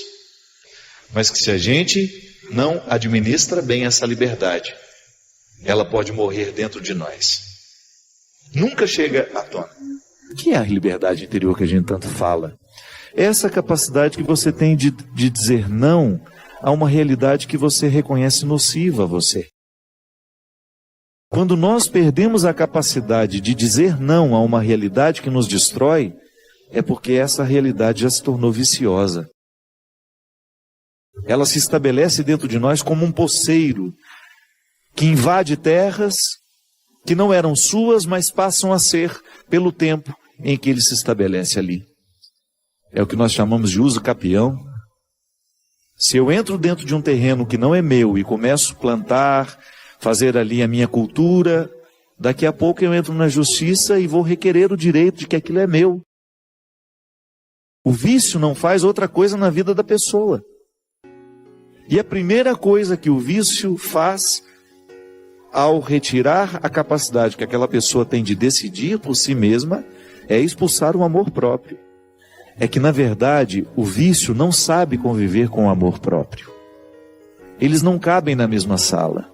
Eles não falam a mesma língua, porque eles não lutam pelas mesmas questões. O vício, para se estabelecer numa pessoa, a primeira coisa que ele faz é minar a capacidade de decisão da pessoa.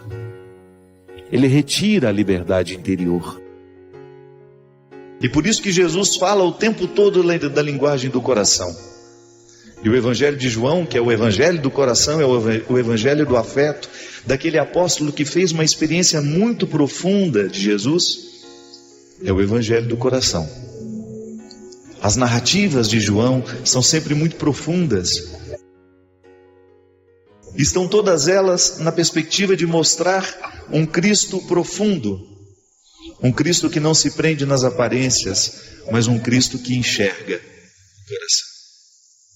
Nós temos 1000 formas de ver e compreender a Deus, mas quando nós compreendemos de coração, é porque algo muito profundo aconteceu com a gente. Por isso, o amém que nós dizemos não é um sinônimo de submissão, é um sinônimo de confiança. E é por isso que aqueles a quem nós dizemos amém começam a ter um poder sobre o nosso coração. Aquilo que ele diz para nós é importante, a gente assimila, a gente guarda e de alguma maneira a gente obedece. O amor nos coloca nessa perspectiva, minha gente. E é por isso que quando nós falamos de conversão do coração, nós precisamos passar um pente fino em todas as pessoas a quem nós obedecemos. Porque definitivamente, se eu quero ser um discípulo de Jesus, o amor que eu amo e o amor que me é oferecido não podem ser opositores a este segmento que eu quero viver. Sabe, minha gente, para mim é um exercício diário que eu preciso fazer como cristão. Eu não posso permitir que no meu coração se alojem linguagens e vozes que sejam contrárias às vozes de Jesus em mim. Esse é um exercício de conversão. Para mim, como cristão, a minha identidade cristã carece de ser reforçada por vozes que me recordam quem eu sou. Ah, padre, mas como é que a gente fortalece a vontade? Cercando-se de coisas boas. Uma boa leitura, mudança de hábitos, cercando-se de pessoas que possam de fato contribuir com você. Tem tanta gente boa no mundo, eu sempre digo isso. tanta gente especial no mundo, tanta gente brilhante do ponto de vista humano, e nós muitas vezes fechados nos nossos mundos, cultivando pessoas que não nos agregam, que não nos edificam. Mas você já parou para pensar que na experiência de amar e ser amado, nós também dizemos amém o tempo todo? Ou não? É até uma forma de você esmiuçar bem a qualidade do amor que você diz sentir. É a quantidade de amém que você diz àqueles que você ama. Não no sentido de ser submisso, não se trata disso. Porque a verdadeira obediência carece de ter liberdade interior. Quem não é livre não sabe obedecer. Quem não é livre fica submisso. Isso não é obediência. Porque obediência significa ouvir com o outro. Significa aí que tem uma parceria. Nós estamos juntos para decidir aquilo que é nosso.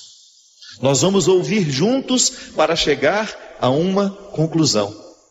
Da mesma maneira como alguém vai lá e abre uma porteira para a boiada passar, alguém de vez em quando precisa abrir a porteira da nossa vida para que a gente tenha condições de sair daquilo que está nos prendendo.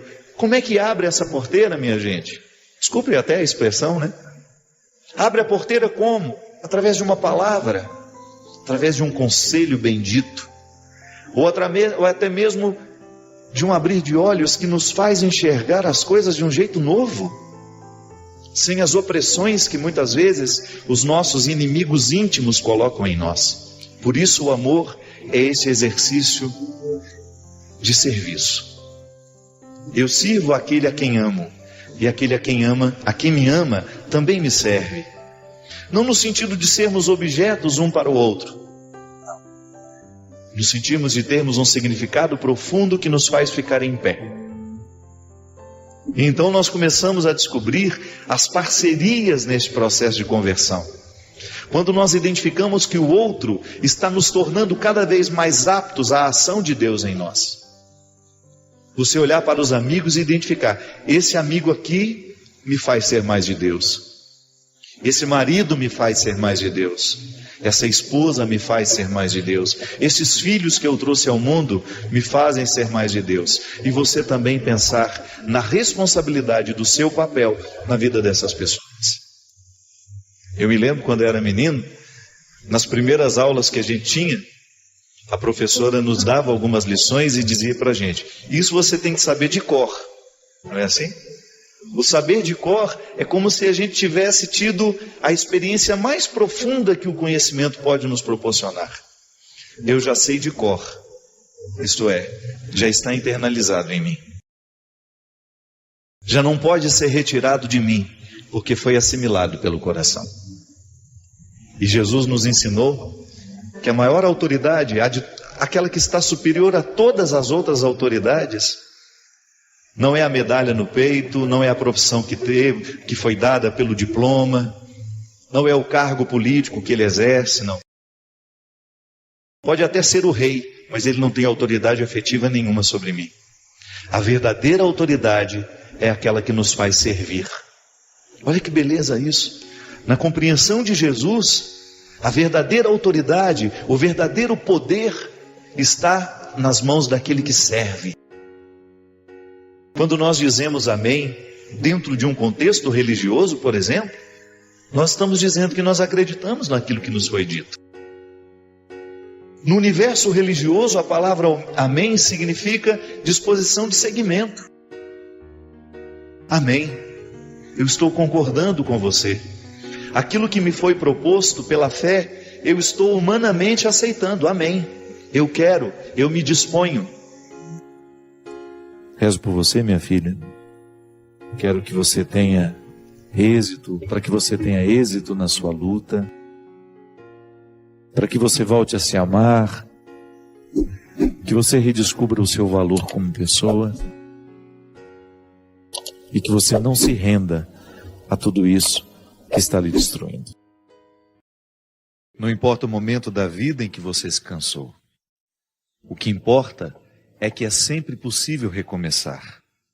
É necessário recomeçar. Recomeçar é dar uma nova chance a si mesmo. É renovar as esperanças na vida E o mais importante, acreditar em você de novo. Sofreu muito nesse período? Chorou muito? Foi limpeza da alma. Ficou com raiva das pessoas? Foi para perdoá-las um dia. Sentiu-se só por diversas vezes? É porque fechaste a porta até para os anjos. Acreditou que tudo estava perdido? Era o início da tua melhora. Pois é, agora é hora de reiniciar, de pensar na luz, de encontrar prazer nas coisas simples de novo. Que tal um corte de cabelo arrojado, diferente? Um novo curso?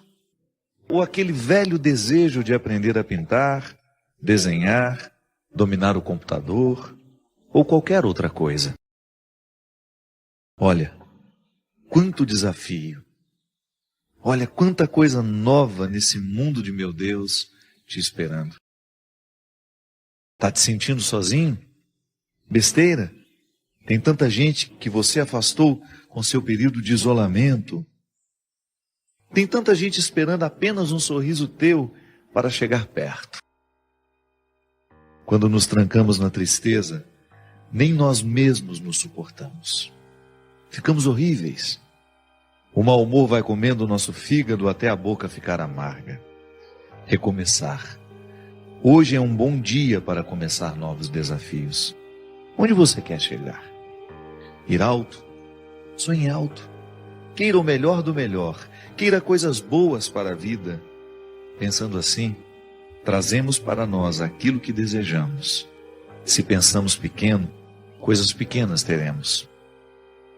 Já se desejamos fortemente o melhor e principalmente lutarmos pelo melhor, o melhor vai se instalar na nossa vida. E é hoje o dia da faxina mental. Joga fora tudo que te prende ao passado, ao mundinho de coisas tristes, fotos, peças de roupa, papel de bala, ingressos de cinema, bilhetes de viagens e toda aquela tranqueira que guardamos quando nos julgamos apaixonados. Jogue tudo fora, mas principalmente esvazie seu coração. Fique pronto para a vida, para encontrar de novo o amor. Lembre-se, somos apaixonáveis. Somos sempre capazes de amar e ser amados. Amar muitas vezes, muitas pessoas. Afinal de contas, nós somos o amor. Porque sou do tamanho daquilo que vejo, e não do tamanho da minha altura. Essa faxina que o escritor desconhecido nos propõe, com esse texto que se chama Recomeçar, serve para nós nesse momento em que, ao olharmos para a morte do outro, pensamos a nossa. Na filosofia a gente aprende que a única forma que a gente tem de experimentar a morte, antes de morrer, é claro, né? Porque a morte é o acontecimento que nós vamos, de fato, saber o que é morrer, é no momento que a gente morre. Não há uma outra forma de experimentar a morte pessoal senão morrendo. Então, como isso vai ser o ato definitivo, eu antecipo essa experiência quando eu olho para aqueles que morrem ao meu lado. E de alguma forma nós nos olhamos naquelas pessoas que se foram. É uma maneira que eu tenho, que você tem, de olhar para a sua morte, é naquele que morre. É um impacto sobre nós. A morte dos outros nos impacta. E ao olhar, ao sentir esse impacto, é natural que você também passe a sua vida limpa. Que todos nós queremos ser felizes. Às vezes não somos felizes é por causa das escolhas erradas que a gente faz. E quando eu falo de felicidade, eu não estou falando de ausência de problemas. Essa é utópica, essa não existe. Eu estou falando da possibilidade de nós vivermos confortáveis em nós. De você olhar para a vida que você está vivendo e você ficar satisfeito com o resultado que você está tendo. Isso é possível. A nossa vocação é essa. Não é ter uma vida extraordinária. Porque às vezes a gente olha para as pessoas famosas, né? A gente fala, nossa, que vida extraordinária deve ter aquela pessoa. Nada. Os palcos não são eternos.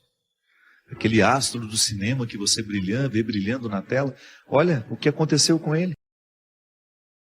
Um homem que ganhou Oscar, um homem que ganhou inúmeros prêmios ao longo da sua vida e de repente não consegue administrar a infelicidade do momento, ou não soube administrar o sair de cena, porque isso também é perigoso. Ninguém está livre de perder o sentido da vida. E eu particularmente penso que pode ser para mim e para você uma oportunidade de nós revermos o que estamos fazendo na nossa vida. Às vezes a gente corre demais, às vezes a gente se expõe a um contexto de tanta necessidade, que a gente acaba morrendo antes da hora. Talvez esteja numa época em que as pessoas precisarão simplificar as suas vidas. Que quanto mais a gente pode, mais complexo a gente fica.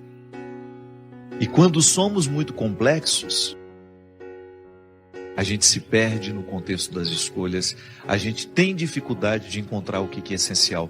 Porque aquele que pode muito, ele corre o sério risco de não escolher o que ele realmente precisa.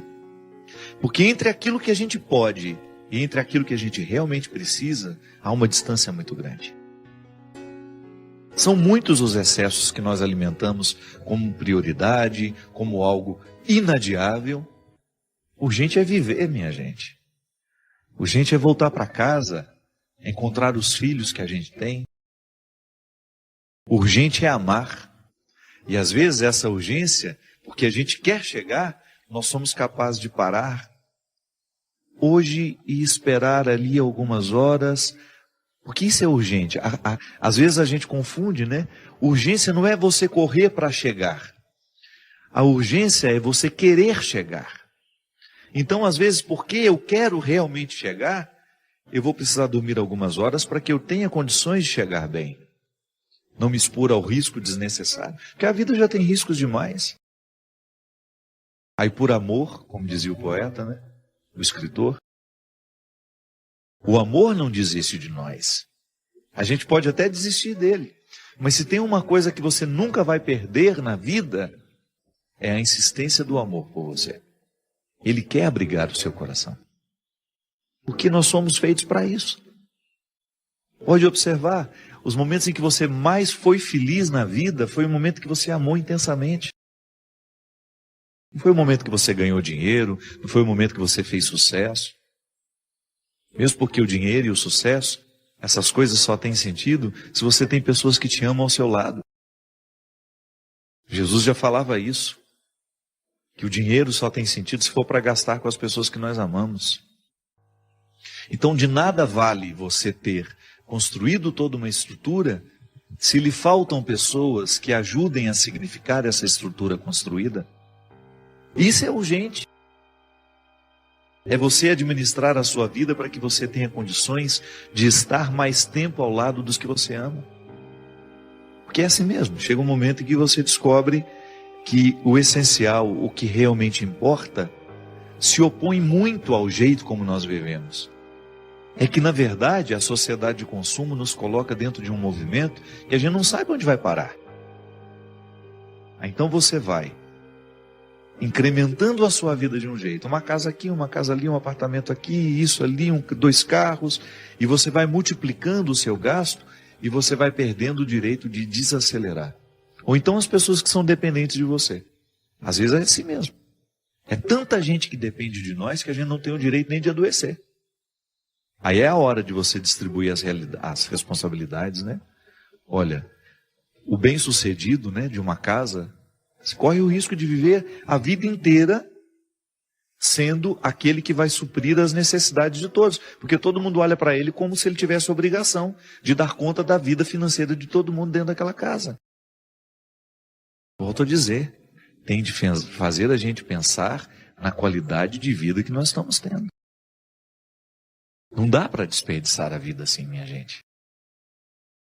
Às vezes falta a oportunidade do desacelerar, de nos colocar ao lado das pessoas que nós amamos. Eu não me canso de pensar sobre isso, minha gente. O melhor lugar do mundo é um só. É aquele que nos dá a oportunidade de estarmos ao lado das pessoas que nós amamos.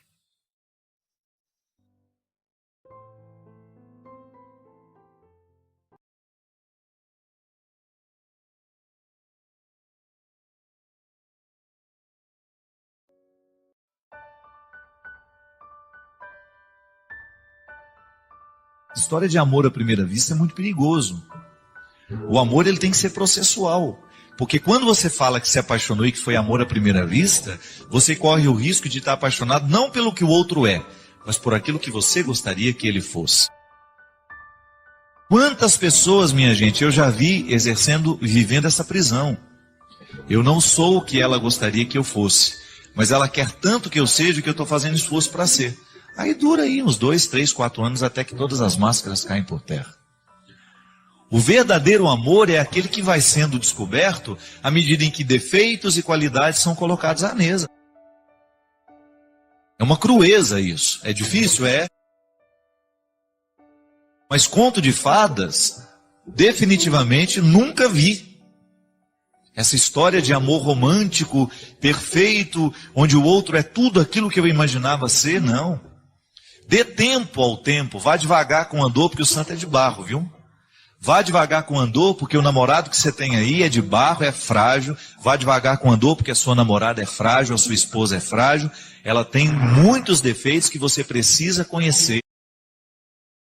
É você ter o direito de eleger. Não, conheço seus defeitos, conheço suas qualidades e quero viver o desafio de fazer isso dar certo.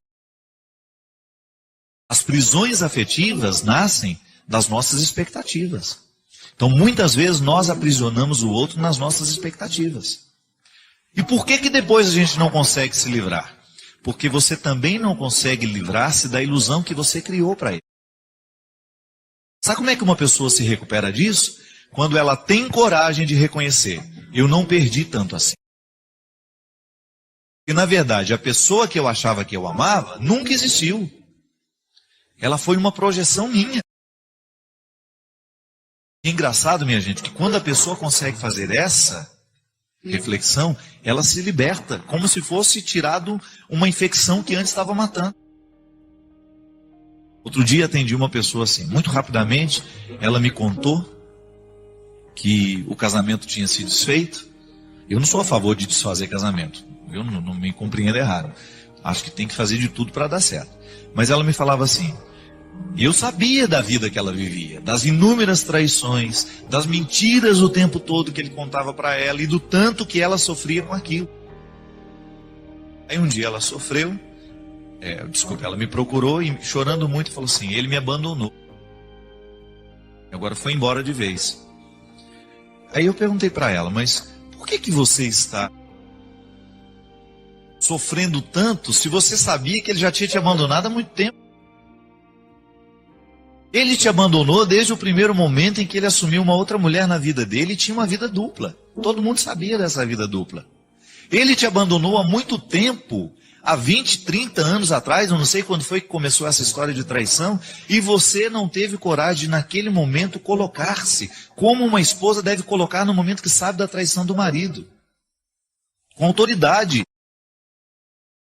Eu não sou um objeto para você usar, eu não sou um objeto para você brincar, e a fidelidade é, sem conversa, uma obrigação de todo mundo que fez uma vida a dois. É respeito, é amor. A demonstração do amor passa pela fidelidade. Ela me olhou assim assustada e falou, você não perdeu nada, que você já perdeu há muito tempo. O que você fazia era velar o marido dentro da sala da sua casa que já tinha morrido há muito tempo. É velório que não acaba, é velório que não termina. Então pare de achar que você perdeu tanto e comece a descobrir que na verdade você já perdeu há muito tempo e você já deveria ter tido maturidade para entender aquela perda naquele momento e parar de permitir que o sofrimento te acometesse tanto e provocasse tanta ferida que está te matando aos poucos. Minha gente, quando nós não nos livramos desses fardos, nós somos capazes de nos boicotar, de causar uma morte antecipada. Que a pessoa vai perdendo a vontade de viver, ela vai perdendo a capacidade de sonhar, ela vai perdendo a capacidade de ser feliz. Por quê? Porque um dia se amarrou numa ilusão e permitiu que aquela ilusão tornasse o centro de sua vida. Agora, ela não queria ver isso. Questão de maturidade. Não tem um jeito pior de perder do que fingir que não está perdendo. É a pior maneira de perder. É quando você finge que não está perdendo. é quando você passa de mão de tinta numa parede que já está podre. Foi Jesus que falava que de nada adiantar caiar as sepulturas, elas continuam escondendo cadáveres. Então não tenha medo de terminar o seu namoro se você descobre que ali você está vivendo uma ilusão. Ou que o outro está fazendo de você um território da sua ilusão. Ninguém tem obrigação de ser para o outro uma ilusão. Se ele não ama quem você é, não faça esforço para ele amar a ilusão que você está criando para ele amar. Isso é uma prisão terrível. Há desejos que não são conciliáveis. O cultivo de alguns exclui naturalmente outros. Isso não deveria ser um problema para nós. Embora sejamos potencialmente capazes de desejar, nem tudo nos cabe, nem tudo nos diz respeito. Eu sei que você experimenta em si uma imensa capacidade de desejar. Não há limites para a sua capacidade de desejar. Isso é uma riqueza, mas pode ser também uma sombra. Porque quando nós desejamos demais e muitas coisas ao mesmo tempo, nós corremos o risco de não ter o foco naquilo que precisa ser o nosso investimento daquele tempo. Um exemplo simples. Quando nós estamos na universidade, nós continuamos desejando as festas, as viagens, mas esses desejos não são perfeitamente conciliáveis com a dedicação que a universidade exige. Então, naquele momento, você abre mão de alguns desejos, de algumas viagens, até mesmo de alguns relacionamentos. Eu já vi muitas pessoas não deslancharem na carreira, fazerem porcamente, com perdão da palavra, uma universidade, porque estiveram emocionalmente fragilizadas o tempo todo durante o processo por causa de um relacionamento autodestrutivo. Na verdade, no período da universidade, a gente precisa focar na carreira, nos estudos, para que você seja uma boa profissional, um bom profissional na sua área. Mas a gente sabe que, às vezes, um relacionamento emocional pode se tornar um obstáculo para os estudos, porque fica sempre tão perturbado emocionalmente, o relacionamento traz tantos conflitos que sobra pouca energia para a dedicação à universidade. É o que eu sempre falo, toda vez que eu vejo um adolescente começar a namorar muito cedo, eu sempre me pergunto para mim, nem é uma regra para o outro não, será que eu faria essa escolha de tão cedo, no momento em que eu preciso me dedicar aos estudos, eu ficar perdendo energia, me dedicando a um relacionamento que naturalmente é conturbado por causa da idade, por causa das transições, das crises normativas, enfim, cada um faz a sua escolha.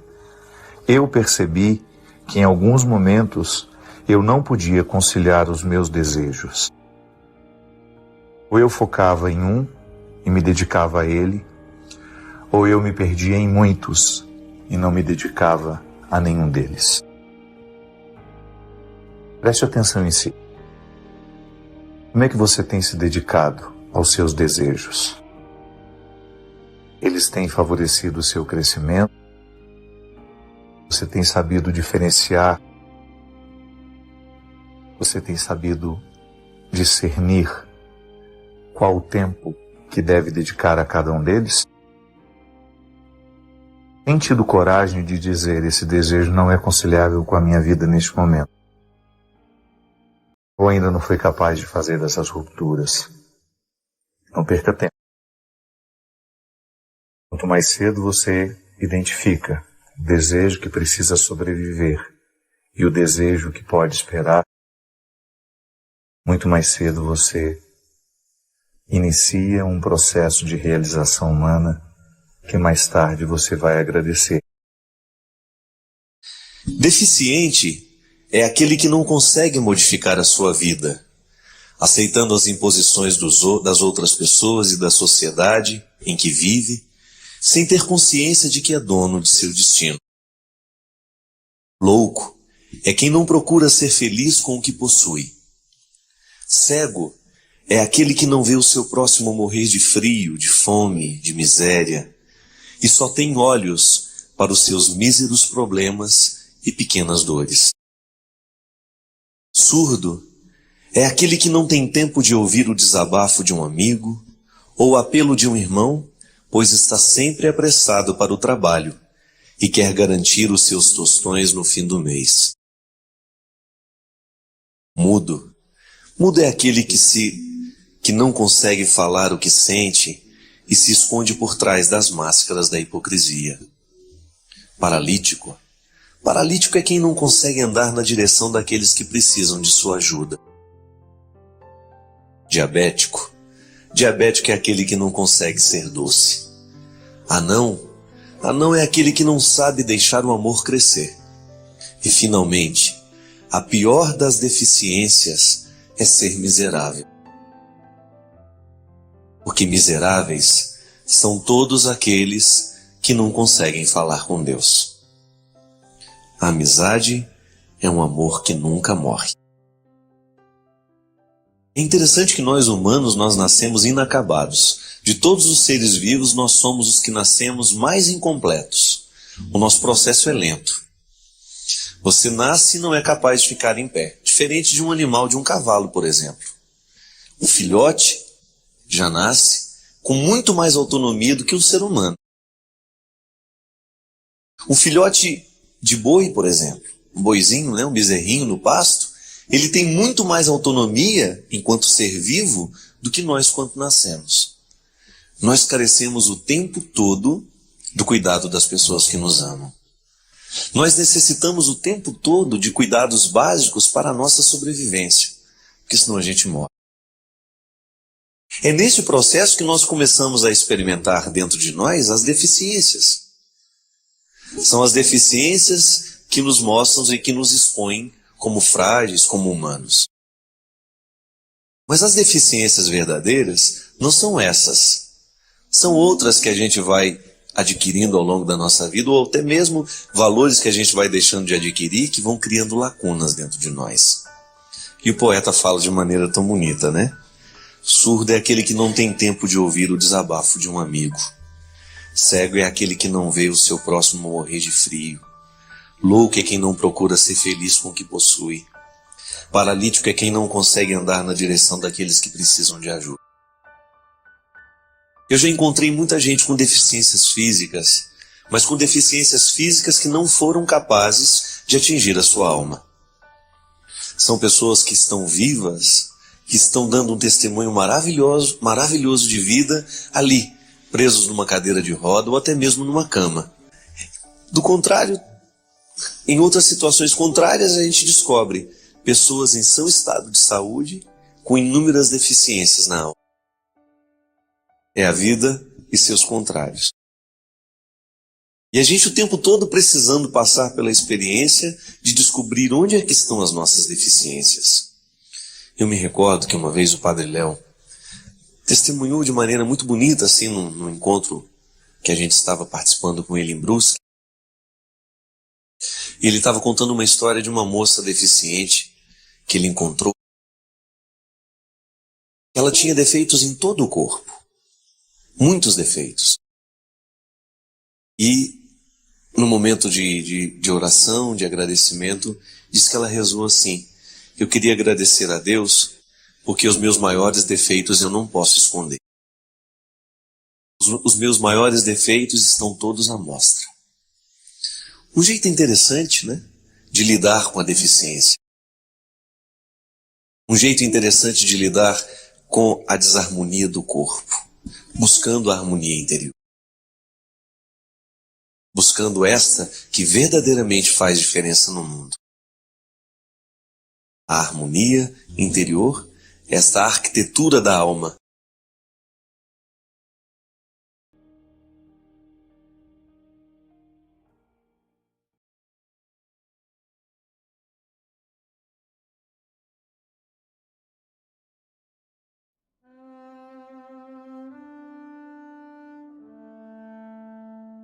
Jesus foi extremamente libertador no seu tempo porque ele fez uma conexão muito direta entre o coração humano e o coração divino.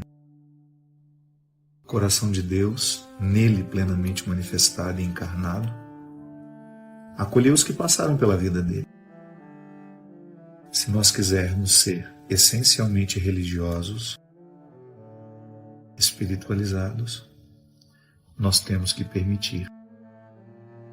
Nós temos que escancarar as janelas do nosso coração e do nosso entendimento, para que a gente nunca se perca dessa verdade. Não existe como amar a Deus sem ter também um amor pela humanidade. Essa humanidade que está em mim, que está em você. Aquela humanidade que às vezes a gente tem dificuldade de reconhecer como parte da nossa. Pessoas que são muito diferentes de nós, muitas vezes marcadas por uma história pessoal difícil. Eu já fui muito afoito, já fui muito preconceituoso também. Não que eu tenha deixado de ser, né? O tempo todo eu identifico em mim algumas coisas que eu preciso avançar, que eu preciso evoluir, que eu preciso fazer ficar diferente dentro de mim. Mas eu não perco de vista isso. As questões humanas, aquilo que nos torna humanos, doem do mesmo jeito e também nos alegram da mesma forma.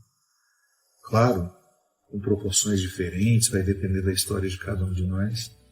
O fato é que eu estou aqui, eu sou humano, você é humano. Precisamos de alguma forma dar conta da condição humana, que não é fácil. Não é fácil. Como é difícil você ter que lidar com você. Como é difícil lidar com aquelas partes desconhecidas de você que ainda gritam, que dão ordem. Como é difícil a gente lidar com aquilo que em nós ainda não obedece à nova versão que nós queremos ser. Então, para mim, vida espiritual é isso. É a oportunidade que eu tenho de alguma forma interferir, seja por meio da reflexão, seja por meio da ação, seja por meio da transformação do pensamento, da mentalidade, seja pela reformulação da linguagem. Tudo isso para mim é busca espiritual. Ninguém pode olhar para o passado, observar o presente e fazer o plano de futuro na correria. E é por isso que a vida cristã combina com reflexão, né? Nós não podemos ser um cristão qualificado se a gente não reflete a própria vida.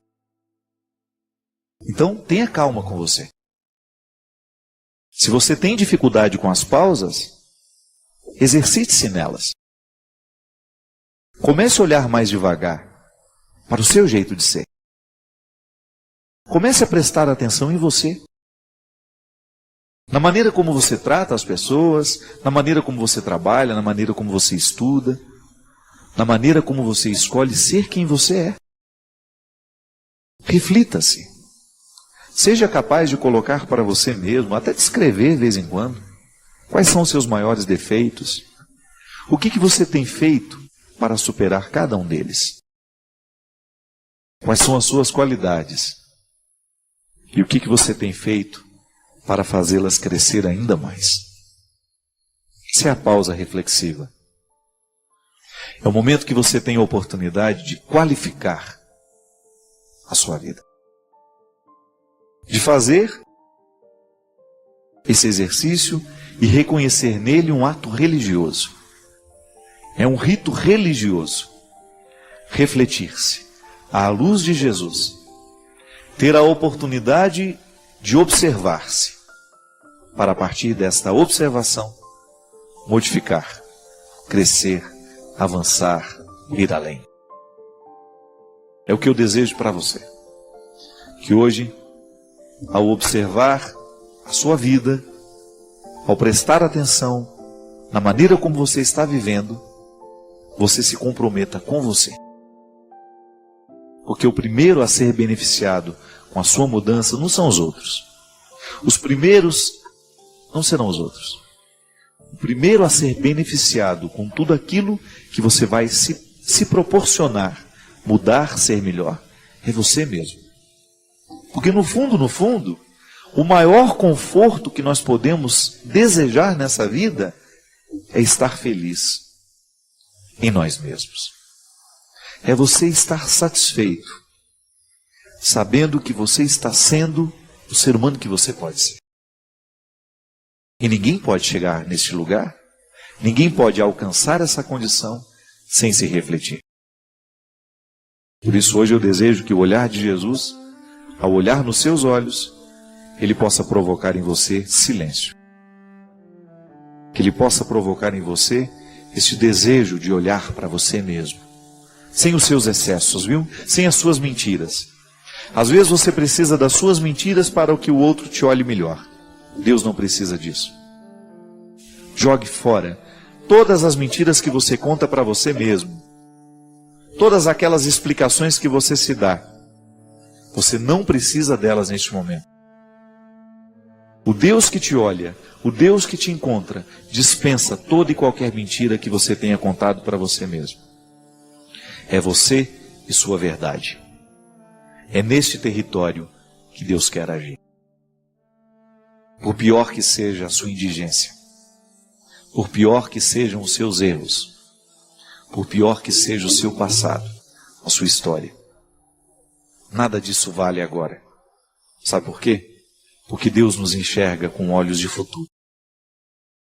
Ao me encontrar, nessa noite de hoje, ao lhe encontrar, Deus só enxerga o futuro.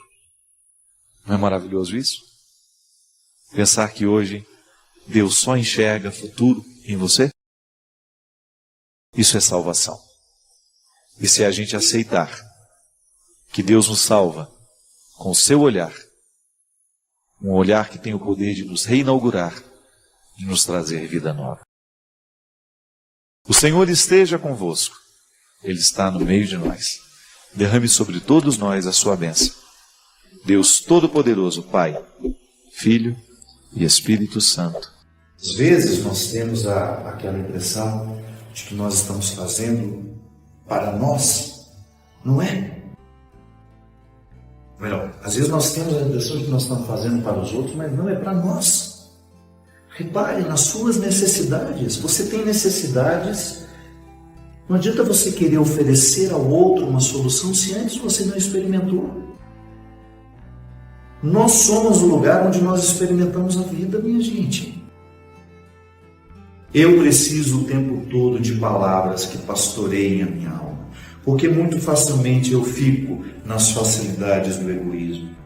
Muitas vezes eu fico nos vícios de uma vida desregrada, infeliz. Às vezes eu tenho uma habilidade enorme de ser o meu pior inimigo. Quantas vezes você foi o pior inimigo? O seu pior inimigo. Quantas vezes você teve aquela ilusão de que os outros é que lhe podiam destruir? Não é não. Porque em última instância é você que vai acolher a voz ou vai rejeitá-la. Aquilo que está sendo dito por fora, se você acolhe dentro de você, aí você se transforma em seu inimigo. Se aquilo que está sendo dito é ruim, você guarda.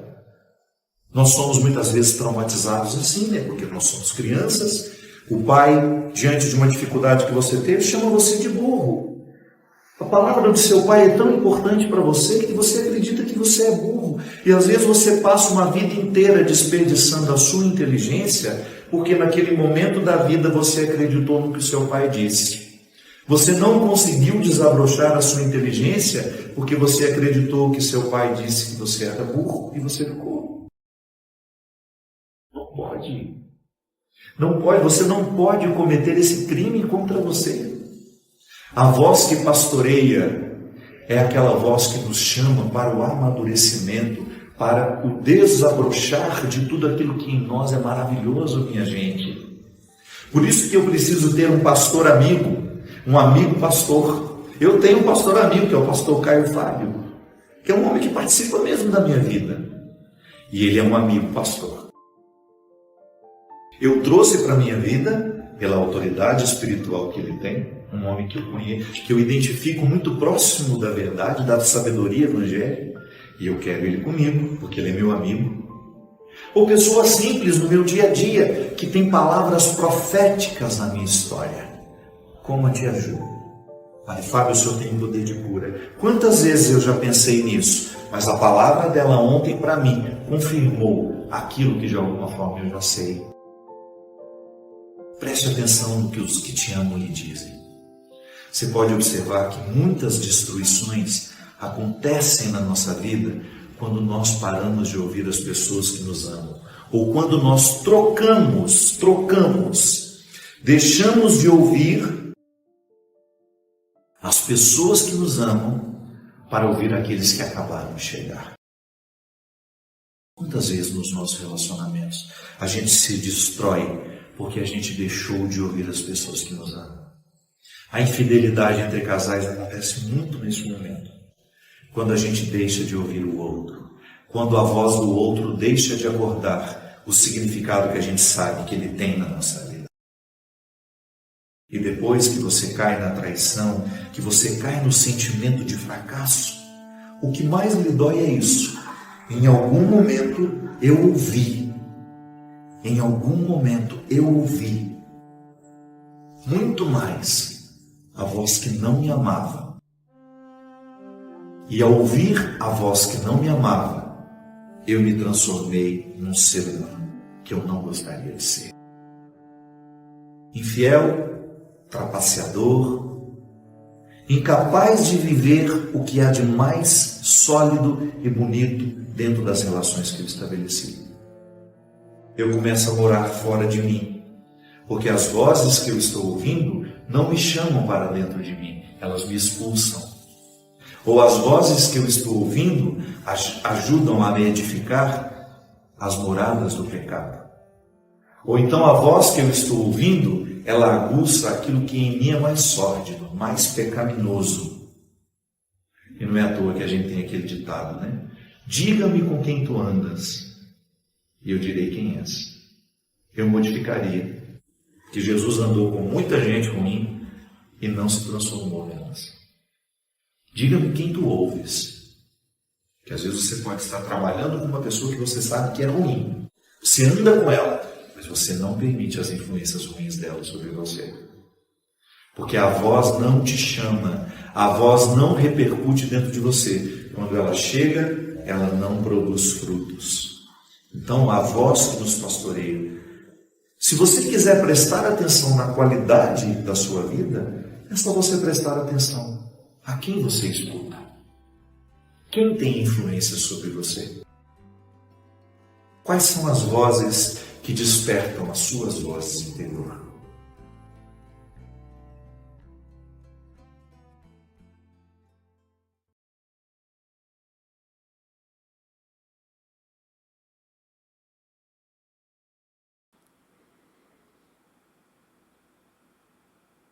Olha, eu tenho que te dar os parabéns. Você chegou até o fim de um vídeo denso e sem atalhos. Isso exige atenção, abertura e coragem. Então, deixa nos comentários a sua cidade ou então alguma citação que te marcou.